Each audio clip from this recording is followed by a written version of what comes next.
بسم اللہ الرحمن الرحیم۔ محترم ناظرین، السلام علیکم۔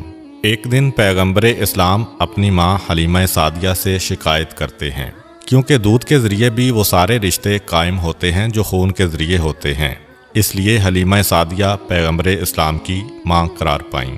شکایت کرتے ہیں کہ میں سارا دن سائے میں بیٹھ کر آرام کرتا ہوں، لیکن میرے بھائیوں کو جانور چرانے کے لیے سارا دن دھوپ میں جانا پڑتا ہے، صحراؤں میں گھومنا پڑتا ہے۔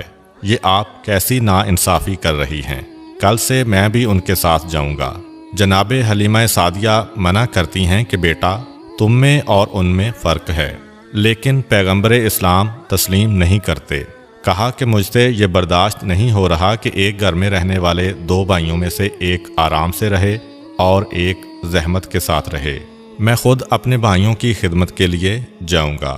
حلیمہ سعدیہ نے منع کرنا چاہا، کیونکہ فقط حلیمہ کے گھر کی ہی بات نہیں ہے، اب تو سارے قبیلے کی عزت کا معاملہ ہے، سارا قبیلہ احترام کرتا ہے۔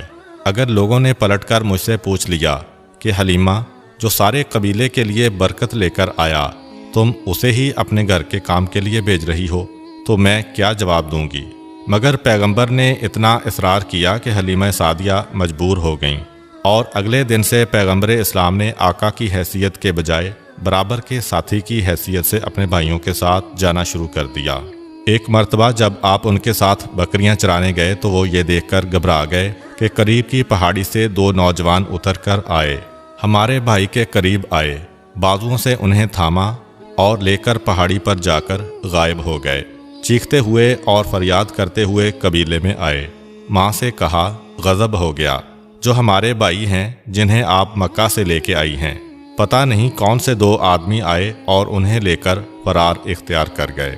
حلیمہ سعدیہ کو حضرت عبدالمطلب کی یہ پیشین گوئی یاد ہے کہ دیکھو اس بچے کی حفاظت کرنا، دشمن مسلسل اس کے پیچھے لگے ہیں۔ گھبرا گئیں، سارے قبیلے میں فریاد کی۔ قبیلے کے مرد و زن دوڑتے ہوئے آئے، اس پہاڑی پر چڑھنے لگے جہاں کا اشارہ کیا تھا، تو یہ دیکھ کر حیران ہو گئے کہ پہاڑی پر وہ بچہ بڑے آرام کے ساتھ اس انداز میں لیٹا ہوا ہے کہ سر پہ تاج ہے، جسم پہ شاہی لباس ہے۔ دو نوجوان دائیں بائیں بیٹھے ہوئے جسم دبا رہے ہیں، اور ایسا لگ رہا ہے کہ غلام آقا کے سامنے بیٹھے ہیں۔ سامنے سارے ہجوم کو آتے ہوئے دیکھا، ایک لمحے میں وہ لوگ غائب ہو گئے۔ پیغمبر اسلام مسکراتے ہوئے کھڑے ہوئے، جناب حلیمہ سعدیہ سے کہا کہ مادر گرامی، آپ کو پریشان ہونے کی ضرورت نہیں ہے، پروردگار عالم کی جانب سے یہ میرے محافظ تھے جو ہر لمحے میرے ساتھ رہتے ہیں، ان کے ہوتے ہوئے کوئی مجھے نقصان نہیں پہنچا سکتا۔ اب حلیمہ سعدیہ کو کچھ اطمینان ہوا۔ اس کے بعد بھی 3 مرتبہ پیغمبر اسلام اس طرح غائب ہو گئے تھے، لیکن اب حلیمہ سعدیہ کو اطمینان ہوتا تھا۔ 2 سال کا عرصہ گزر جانے کے بعد حلیمہ سعدیہ پیغمبر اسلام کو لے کر ان کے دادا سے ملانے آتی ہیں۔ ابھی مکے کے قریب پہنچی تھیں، کسی کام کے سلسلے میں خیمے سے باہر آتی ہیں۔ یکا یک اندھیرا سا چھایا، اور پھر حلیمہ سعدیہ واپس جو آئیں تو یہ دیکھا کہ بچہ غائب ہے۔ حلیمہ سعدیہ تو پریشان ہو گئیں، مگر وہاں حضرت عبدالمطلب خانہ خدا کے قریب بیٹھے ہیں، مسند بچھی ہوئی ہے۔ یکا یک کان میں آواز آئی کہ آپ کا پوتا جو حلیمہ کے پاس تھا وہاں سے کھو گیا ہے۔ بس اتنا سننا تھا کہ بے چین ہو کر حضرت عبدالمطلب کھڑے ہو گئے، تلوار کو نیام سے نکالا، کعبے کے پردے کو تھاما اور آواز دی کہ اگر میرا بچہ نہ ملا تو میں 1000 عربوں اور 100 قریشیوں کو قتل کروں گا۔ پھر پردہ پکڑ کے کہتے ہیں، پروردگارا، میں نے اپنے پوتے کو تیری حفاظت میں دیا تھا، تو ہی اس کی حفاظت کرنے والا ہے۔ یکا یک ایک اور آواز آتی ہے، اے عبدالمطلب، گھبرانے کی ضرورت نہیں ہے، پروردگار عالم نے تمہارے بچے کو محفوظ رکھا ہے، اور مکے کے قریب فلاں صحرا کے فلاں مقام پر جاؤ، وہاں تمہارا بچہ تم کو مل جائے گا۔ جناب عبدالمطلب ننگی تلوار لے کے سواری کا جانور منگوا چکے ہیں، اس پر سوار ہو کر چلے اور مقررہ مقام پر پہنچے، اور یہ دیکھ کر حیران رہ گئے کہ صحرا میں ببول کا درخت لگا ہے، لیکن اس میں تازہ کھجوریں لٹک رہی ہیں۔ پیغمبر اسلام ان کھجوروں کو توڑ کے کھا رہے ہیں، اور دائیں بائیں 2 انتہائی خوبصورت نوجوان کھڑے ہیں۔ حضرت عبدالمطلب نے اندازے سے پہچان لیا کہ یہ میرا پوتا ہے، کیونکہ 8 دن کی عمر سے آج تک یعنی 2 سال کی عمر تک اپنے پوتے کو نہیں دیکھا تھا۔ قریب پہنچے اور پیغمبر سے پوچھا کہ تم کون ہو؟ حضرت عبد المطلب خود تو جانتے ہیں لیکن ساتھ والوں کو بتانا مقصود تھا۔ پیغمبر نے اپنا سارا شجرہ نسب بتا دیا۔ میں محمد ابن عبداللہ ابن عبد المطلب ابن ہاشم ہوں، یہاں تک کہ حضرت آدم تک اپنا پورا شجرہ بتایا۔ سوال کیا کہ یہ نوجوان تمہارے ساتھ کون ہے؟ کہا یہ جبرائیل ہیں، یہ میکائیل ہیں، ہر وقت میری حفاظت کرتے رہتے ہیں۔ عبد المطلب نے کہا بیٹا میں تمہیں لینے آیا ہوں۔ کہا کہ میں تو خود آپ کا انتظار کر رہا تھا۔ جناب عبد المطلب اپنے ساتھ اپنے پوتے کو لے کر چلے، مکہ میں داخل ہوئے۔ اب تاریخ یہ بتاتی ہے کہ 8ویں دن کے بعد سے اب تک اپنی ماں کو بھی نہیں دیکھا، لیکن سیدھا اپنی ماں جناب آمنہ کے مکان میں داخل ہوئے۔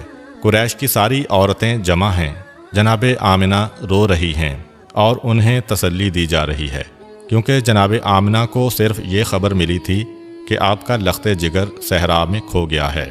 پیغمبر اسلام بالکل اس طرح سے کہ جیسے پہچانتے ہوں کہ میری ماں کون ہے، عورتوں کے ہجوم میں داخل ہوئے اور سیدھے اپنی ماں کی گود میں جا کے بیٹھ گئے۔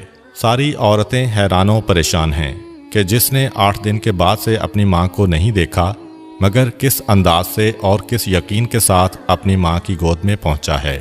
جناب عبد المطلب نے حلیمہ سعدیہ کو بلایا کہ دیکھو تمہیں اس کی حفاظت اور بڑھا دینا ہے۔ یہ اس لیے ہے کہ آج مکہ میں بعض یہودی آئے ہوئے ہیں، اگر یہ واقعہ انہوں نے دیکھ لیا تو انہیں پتہ چل جائے گا کہ یہ بچہ کہاں ہے۔ حلیمہ سعدیہ نے وعدہ کیا کہ اپنی جان سے زیادہ اس بچے کی حفاظت کروں گی۔ پیغمبر کو لے کر واپس اپنے قبیلے میں گئیں، یہاں تک کہ 5 سال گزر گئے۔ اب حلیمہ سعدیہ پیغمبر اسلام کو لے کے آتی ہیں۔ معاہدے کی میعاد پوری ہو چکی ہے۔ خود جناب عبد المطلب اور جناب آمنہ بھی اپنے لال کے فراق میں تڑپ رہے ہیں۔ حلیمہ سعدیہ کو انعام دے کر رخصت کیا گیا۔ اب پیغمبر اسلام اپنی ماں اور دادا کی آغوش میں آ گئے۔ تاریخ بتاتی ہے کہ 1 سال اپنی ماں کے ساتھ اور رہے، یہاں تک کہ رسول خدا کی عمر 6 سال کی ہوئی۔ جب رسول خدا کی عمر 6 سال کی ہوئی تو رات کو خواب میں جناب آمنہ نے اپنے شوہر عبداللہ کو دیکھا۔ ایک مرتبہ تڑپ اٹھیں، صبح آنکھ کھلی تو اپنے سسر جناب عبد المطلب کے پاس آتی ہیں اور آنے کے بعد اجازت طلب کرتی ہیں کہ میں مدینہ جانا چاہتی ہوں، وہاں پر میرے ماموں بھی ہیں اور میرے ماموں کے بیٹے بھی، اور وہیں پر میرے مرحوم شوہر کی قبر بھی ہے، میں ان کی قبر کی زیارت کرنا چاہتی ہوں۔ چنانچہ جناب عبد المطلب کی طرف سے اجازت ملنے کے بعد جناب آمنہ اپنے بیٹے اور اپنی ایک کنیز جناب ام ایمن اور سواری کے 2 اونٹ اور ضرورت کا سامان لیتی ہیں۔ یہ مختصر سا قافلہ مکے سے مدینہ کے لیے روانہ ہوتا ہے۔ سفر طے کرنے کے بعد یہ قافلہ مدینہ میں قبیلہ بنو نجار میں پہنچا۔ یہ خاندان پیغمبر اسلام کا ننیال خاندان ہے، اور یہی وہ قبیلہ تھا کہ جب حضرت رسول خدا صلی اللہ علیہ وآلہ وسلم مکہ سے ہجرت کر کے مدینہ آئے تو اس قبیلے کی بچیوں نے آپ کو خوش آمدید کہنے کے لیے مشہور و معروف قصیدہ طلع البدر علینا پڑھا تھا۔ تاریخ بتاتی ہے کہ جناب آمنہ 1 مہینے تک اس قبیلے میں رہیں، اسی مکان میں ہی ٹھہریں جہاں حضرت عبداللہ کی قبر مبارک تھی۔ کچھ عرصہ وہاں گزارنے کے بعد واپسی کا ارادہ کیا، مدینے سے مکہ کے لیے روانہ ہوئیں۔ مدینے سے تقریباً 100 کلومیٹر کے فاصلے پر پہنچیں کہ مقام ابوا آ گیا۔ یہی وہ مقام ہے جہاں حضرت آمنہ اتنی بیمار ہو گئیں کہ آگے سفر کرنے کی ہمت نہ رہی۔ مختصر سا قافلہ روکا گیا۔ جناب آمنہ کی بیماری بڑھتی جا رہی تھی، یہاں تک کہ جناب آمنہ کا یہیں پر انتقال ہو گیا۔ 6 سال کی عمر میں پیغمبر اسلام کو باپ کے بعد ماں کی جدائی کا صدمہ بھی برداشت کرنا پڑا۔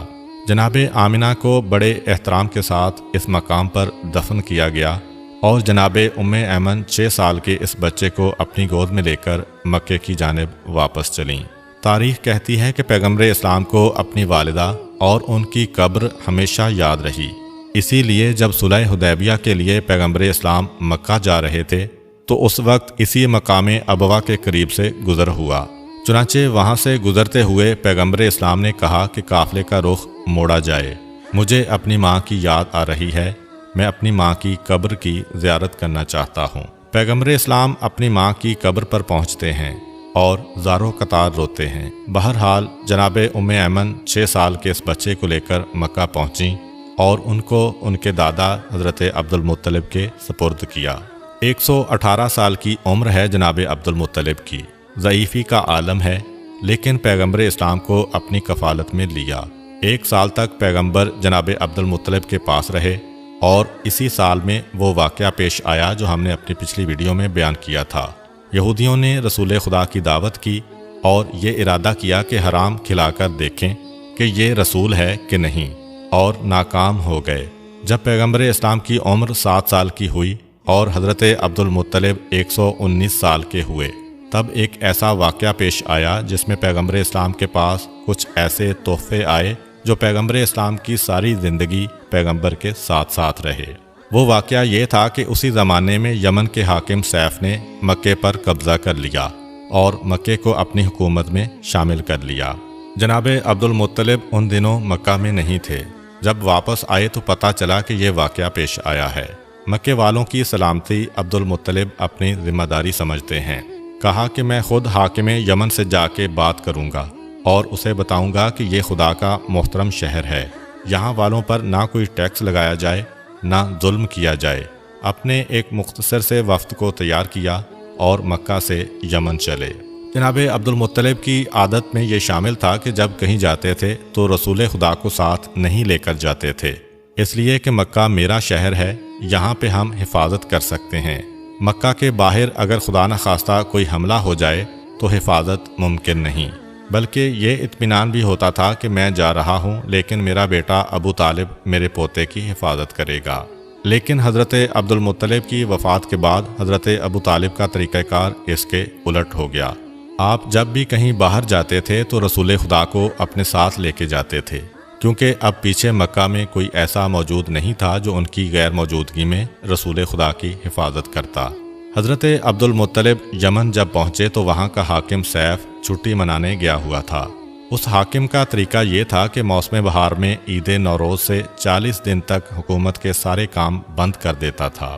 ایک بڑا عالی شان باغ اس نے لگایا ہوا تھا اور اس باغ کے اندر ایک بہت ہی خوبصورت محل بنایا گیا تھا جس کے کئی دروازے تھے۔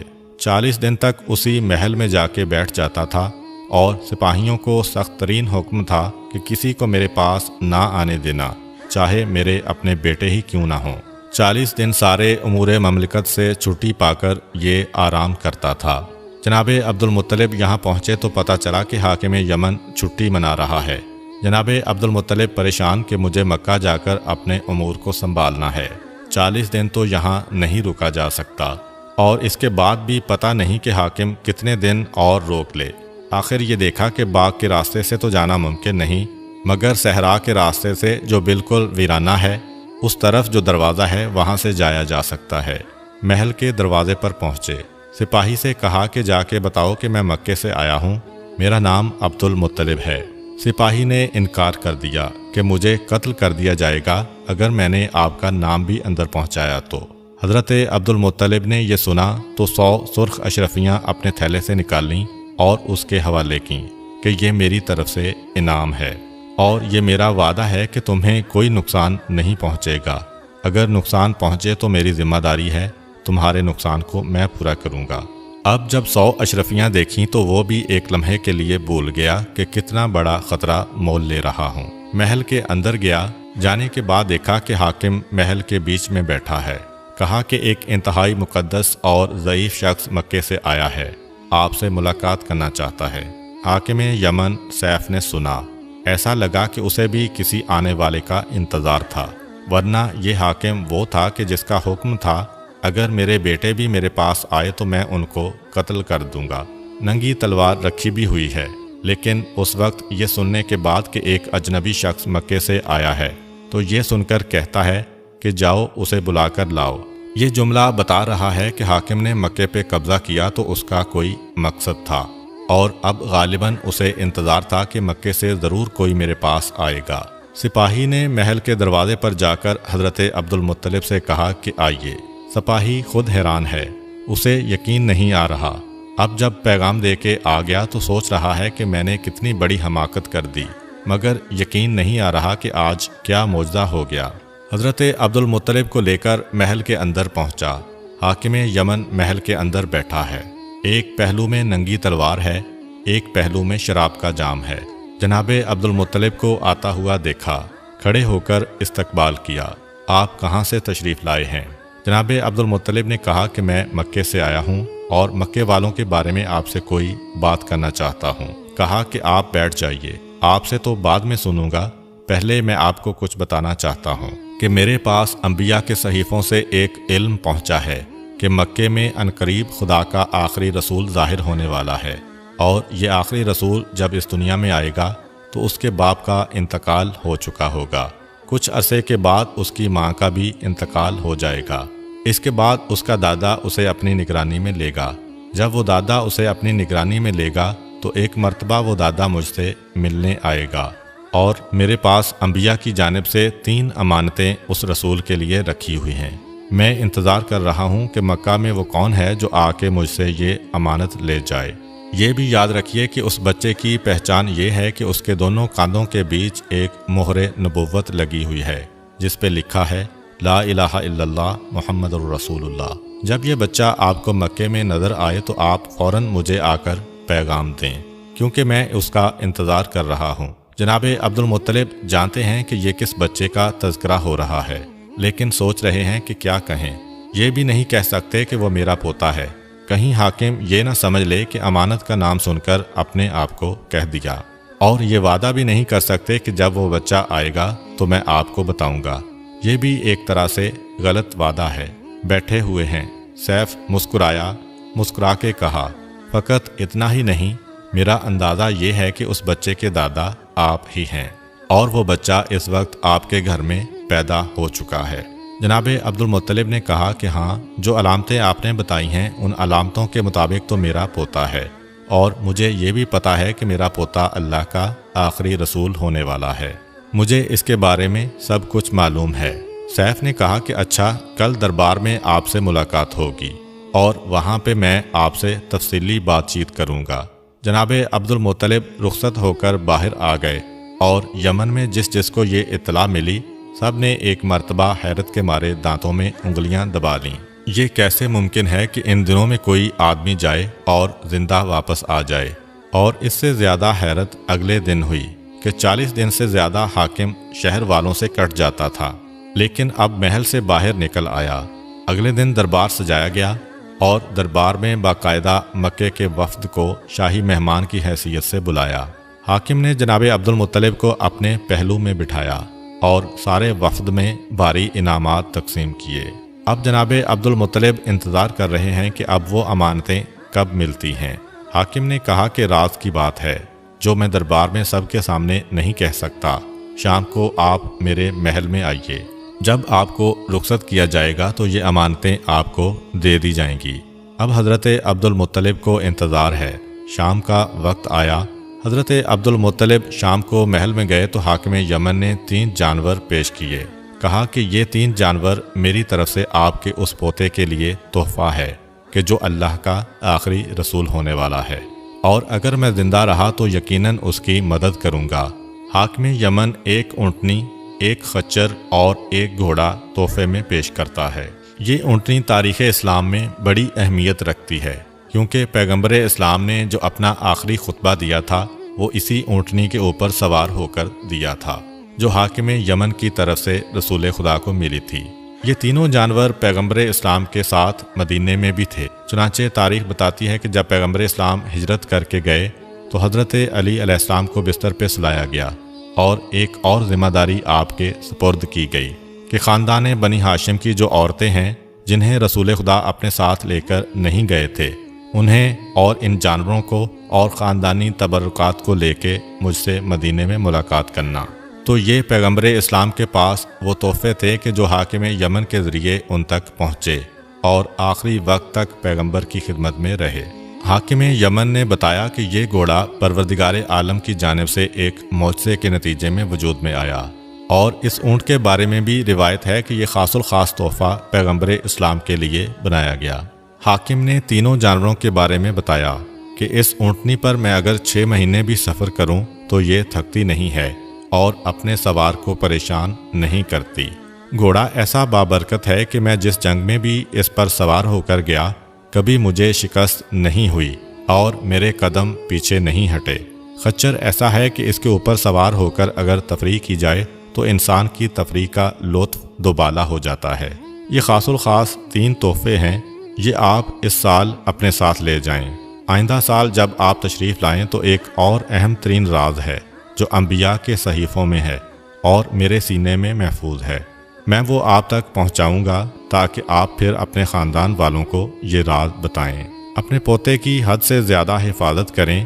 آئندہ سال مجھ سے ضرور ملاقات کریں اور میرا یہ عقیدہ سنتے جائیں کہ میں آپ کے پوتے کی نبوت پر ایمان لا چکا ہوں اور اگر زندہ رہا تو تلوار نکال کر ان کی مدد کروں گا۔ حضرت عبد المطلب کو خدا حافظ کہا۔ حضرت عبد المطلب انتہائی خوشی کے عالم میں واپس آ رہے ہیں۔ مکہ کے قریب پہنچتے ہیں۔ ایک مرتبہ مکہ والوں کو پتہ چلا کہ ہمارے سردار حاکم یمن سے بات چیت کر کے آ رہے ہیں۔ سارا مکہ استقبال کے لیے نکلا۔ پیغمبر اسلام ساتھ ہیں، مگر راستے میں ایک جگہ پتھر پر بیٹھ گئے اور مکے والے آگے بڑھ گئے۔ جیسے ہی یہ استقبالیہ ہجوم حضرت عبد المطلب کے پاس پہنچا تو حضرت عبد المطلب نے کسی کو نہیں دیکھا۔ پہلا سوال کیا کہ میرا پوتا کہاں ہے؟ اب لوگ ایک دوسرے کو دیکھ رہے ہیں۔ پتہ چلا کہ وہ تو راستے میں ایک جگہ آرام کے لیے بیٹھ گئے تھے۔ ہم آگے نکل آئے۔ جناب عبد المطلب نے کہا کہ میں کسی سے ملاقات نہیں کروں گا جب تک کہ اپنے عبداللہ کی نشانی کی زیارت نہ کر لوں۔ سب کو ہٹا کر آگے بڑھے اور خود پیغمبر اسلام کے پاس پہنچے۔ کہا کہ یہ 3 تحفے میں تمہارے لیے لایا ہوں۔ پیغمبر اسلام نے انتہائی خوشی کے ساتھ ان تحفوں کو قبول کیا۔ حاکم یمن کو دعا دی اور اس کے بعد ساری زندگی یہ تحفے پیغمبر کے ساتھ ساتھ رہے۔ یہ پیغمبر اسلام کی عمر کے 7ویں سال کا واقعہ ہے۔ 1 سال گزرا، پیغمبر اسلام 8 سال کے ہو گئے۔ اسی دوران مکہ میں قحط پڑا اور ایسا قحط کہ لوگ دانے دانے کو محتاج ہوتے جا رہے تھے۔ حضرت ہاشم کی ایک پوتی تھی، یعنی پیغمبر اسلام کی رشتے کی پھوپھی۔ انہوں نے ایک مرتبہ خواب میں یہ دیکھا کہ جب تک تم عبداللہ کے یتیم کے ذریعے سے دعا نہیں مانگو گے اس وقت تک مکہ والوں کی پریشانی دور نہیں ہو سکتی۔ خاندان بنو ہاشم کے لیے تو یہ کوئی مسئلہ ہی نہ تھا۔ اگلے دن یہ خواب جب مکہ میں پھیلا تو سب تیار ہو گئے۔ پیغمبر اسلام کو آگے آگے لے کر چلے اور مکہ کے باہر جا کر پیغمبر نے دعا مانگی۔ بارش تو ہوئی مگر ابو جہل وغیرہ جو پہلے ہی سے حسد کے مارے تڑپے جا رہے تھے کہ سارے اعزازات اس خاندان کو مل رہے ہیں، ایک مرتبہ ان کے حسد میں اور اضافہ ہوتا چلا گیا۔ 8ویں سال میں پیغمبر اسلام کو ایک اور صدمہ برداشت کرنا پڑا۔ 8 سال اور 8 مہینے پیغمبر اسلام کی عمر ہے۔ وہ وقت قریب آ رہا ہے کہ حضرت عبد المطلب کو یمن سے آئے ہوئے 1 سال ہو جائے گا۔ واپس جانا چاہتے ہیں مگر پروردگار عالم غالباً اس راز کو راز ہی رکھنا چاہتا ہے۔ خدا جانے حاکم یمن کیا بات کہنا چاہتا تھا، کیونکہ اس سے پہلے کہ حضرت عبد المطلب یمن جاتے حضرت عبد المطلب بیمار پڑے اور مکہ میں ہی آخری وقت آ گیا۔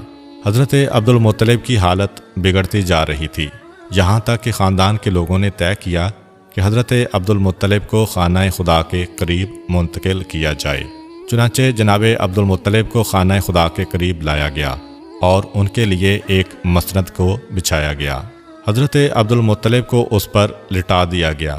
خانہ خدا کے دروازے کے قریب حضرت عبد المطلب انتہائی بے چینی سے چاروں طرف دیکھ رہے ہیں، جیسے کسی کو تلاش کر رہے ہوں۔ پیغمبر اسلام بھی پیچھے پیچھے آ رہے تھے۔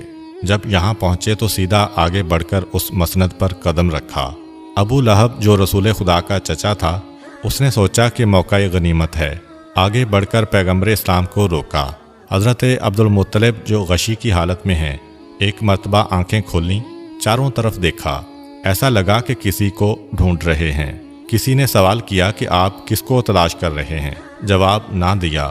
پھر چاروں طرف دیکھا، نگاہ پڑ گئی کہ میرا پوتا آگے آ رہا ہے اور ابو لہب راستہ روک رہا ہے۔ اگرچہ بے ہوشی کے قریب ہیں، زبان حرکت نہیں کر رہی، مگر اس وقت بھی جلال آ گیا اور انتہائی سختی کے ساتھ ابو لہب کو ڈانٹ کر کہا کہ خبردار، آئندہ میرے بیٹے عبداللہ کی اس نشانی کے کسی کام میں دخل نہ دینا۔ سارا مکہ جناب عبد المطلب کو دیکھنے آیا ہوا تھا۔ ابو لہب نے اپنی توہین محسوس کی، مگر کیا کر سکتا تھا، مجبوراً پیچھے ہٹنا پڑا۔ حضرت عبد المطلب نے حکم دیا کہ میرے پوتے کو آگے لایا جائے، اس کی وجہ سے میں بے چین و بے قرار تھا۔ پیغمبر اسلام آگے آئے، جناب عبد المطلب نے اپنے سینے پہ سلایا، کہا کہ اب مجھے قرار آ گیا۔ حکم دیا کہ قرعہ ڈالا جائے کہ اب میرے بعد میرے اس پوتے کی نگرانی کون کرے گا۔ قرعہ ڈالا گیا، حضرت ابو طالب کا نام آیا۔ حضرت ابو طالب کو مکے کی سرداری بھی ملی، اور اس سے بڑھ کر یہ سعادت کہ اب پیغمبر اسلام ان کے گھر میں پرورش پائیں گے۔ ایک مرتبہ حضرت ابو طالب کو آگے بلایا اور قریب بلا کر وصیتیں کیں، اور سب سے پہلا عہد یہ لیا کہ خدا کی قسم کھا کر یہ عہد کرو کہ اگر میرے اس پوتے پہ کسی وقت کوئی مصیبت کا وقت آیا تو تم اپنے مال، عزت، جان اور اولاد تک کو قربان کرنے سے گریز نہیں کرو گے۔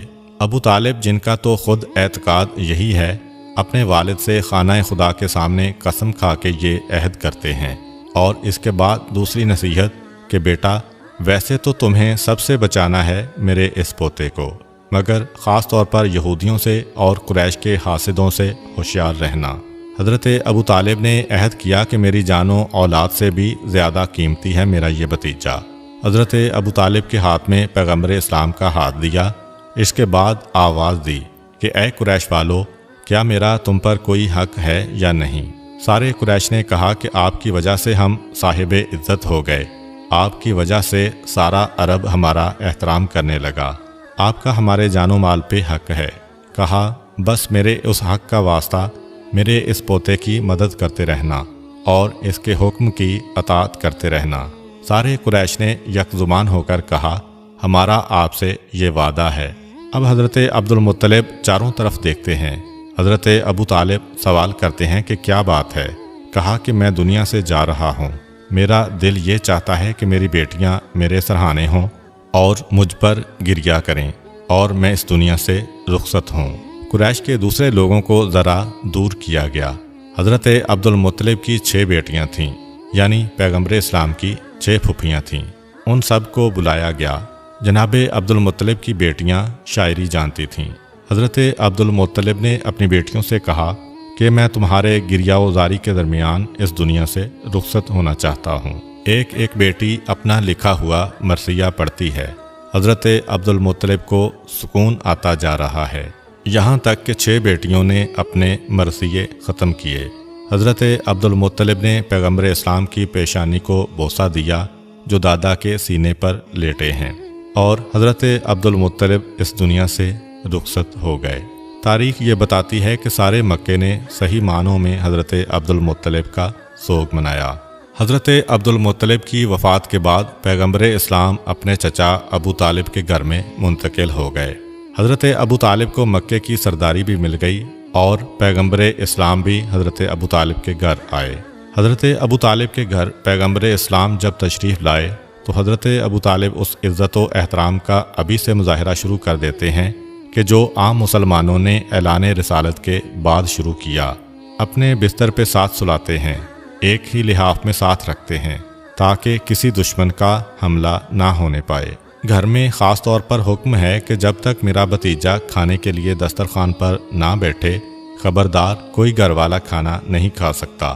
سارے کا سارا کھانا پیغمبر اسلام پر منحصر ہے، یہاں تک کہ تاریخوں میں ہے کہ اگر کسی دن پیغمبر اسلام کا کھانا کھانے کا دل نہیں چاہا تو ابو طالب کا حکم ہوتا کہ آج میرے گھر میں کھانے کا دسترخوان ہی نہیں بچھے گا، سب فاقہ کریں، یہ مجھے قبول ہے، مگر یہ برداشت نہیں کہ میرے بھتیجے کے ہاتھ ڈالے بغیر کسی کھانے کو استعمال کیا جائے، کیونکہ جب میرا بھتیجا کسی کھانے میں ہاتھ ڈالتا ہے یا مس کرتا ہے تو برکت ہی برکت ہو جایا کرتی ہے۔ ادھر ابو طالب کے یہ احکامات ہیں، ادھر ان کی زوجہ محترمہ جناب فاطمہ بنت اسد بھی کہتی ہیں کہ میں نے مسلسل معجزات پہ معجزات دیکھے۔ فرماتی ہیں کہ ہمارے گھر میں کھجور کا ایک سوکھا ہوا درخت تھا۔ ایک دن رسول خدا مکان کے صحن میں داخل ہوئے، صحن میں آ کر کسی کام سے درخت کے قریب رک گئے، درخت پہ ہاتھ رکھا، جیسے ہی درخت پر ہاتھ رکھا تو درخت میں تازہ کھجور پیدا ہو گئے۔ درخت سوکھا ہے، سرسبز نہیں ہوا، مگر کھجور پیدا ہو گئی۔ جناب فاطمہ کہتی ہیں کہ اب کے بعد اس درخت کا یہ طریقہ ہو گیا کہ دن میں کم سے کم ایک مرتبہ اس میں کھجوریں ضرور آیا کرتی تھیں اور میں ان کھجوروں کو توڑ کر اپنے گھر والوں کو کھلایا کرتی تھی۔ ایک دن ایسا اتفاق ہوا کہ اس کھجور کے درخت نے ناغہ کر دیا اور کھجوریں نہیں دیں۔ اب پریشان، کیونکہ عادت پڑ گئی تھی۔ تھوڑی دیر بعد میرا بھتیجا مکان میں داخل ہوا۔ میں نے اس سے ایک طرح کی شکایت کی کہ اس درخت کو کیا ہو گیا ہے، اس نے کھجوریں دینا بند کر دی ہیں۔ اتنا سننا تھا کہ میرا بھتیجا آگے بڑھا اور درخت کے قریب پہنچا۔ جناب فاطمہ بنت اسد فرماتی ہیں کہ میں نے دیکھا کہ درخت کی شاخیں جھکیں، پیغمبر اسلام کے چہرے کے قریب آئیں۔ پیغمبر اسلام نے اسے کچھ کہا تو اس میں تازہ کھجوریں آ گئیں، اور میرے بھتیجے نے کہا کہ چچی، اب اس کے اندر کھجوریں نہ ہونے کی کبھی آپ کو شکایت نہیں ہوگی۔ بس یہ کہہ کر میرا بھتیجا تو آگے بڑھ گیا۔ میں نے ایک مرتبہ اپنے ہاتھ اٹھائے، پروردگارا، اتنا بڑا مقام ہے میرے بھتیجے کا، اس کا واسطہ تو مجھے ایک ایسی اولاد عطا فرما جو اسی کی مثل ہو اور ہمیشہ اس کا ساتھی بن کر رہے۔ جناب فاطمہ بنت اسد کہتی ہیں کہ جب میرے گھر میں میرا چوتھا بیٹا پیدا ہوا جس کا نام ہم نے علی رکھا، تو مجھے یقین تھا کہ یہ ضرور اس دن کی دعا کا نتیجہ ہے جو میں نے پیغمبر اسلام کے معجزے کو دیکھ کر مانگی تھی۔ اب پیغمبر اسلام اس گھر میں اس انداز سے رہ رہے ہیں کہ ابو طالب باپ جیسی محبت دے رہے ہیں اور فاطمہ بنت اسد واقعاً ماں بن کر پیغمبر اسلام کی پرورش کر رہی ہیں۔ امید کرتا ہوں کہ آپ کو آج کی ویڈیو اچھی لگی ہوگی۔ اگر آپ کو ہماری ویڈیو اچھی لگی ہے تو ویڈیو کو لائک کریں اور مزید اس طرح کی ویڈیوز دیکھنے کے لیے ہمارا چینل سبسکرائب کر لیں۔ ملتے ہیں نیکسٹ ویڈیو میں، اجازت دیجیے، اللہ حافظ۔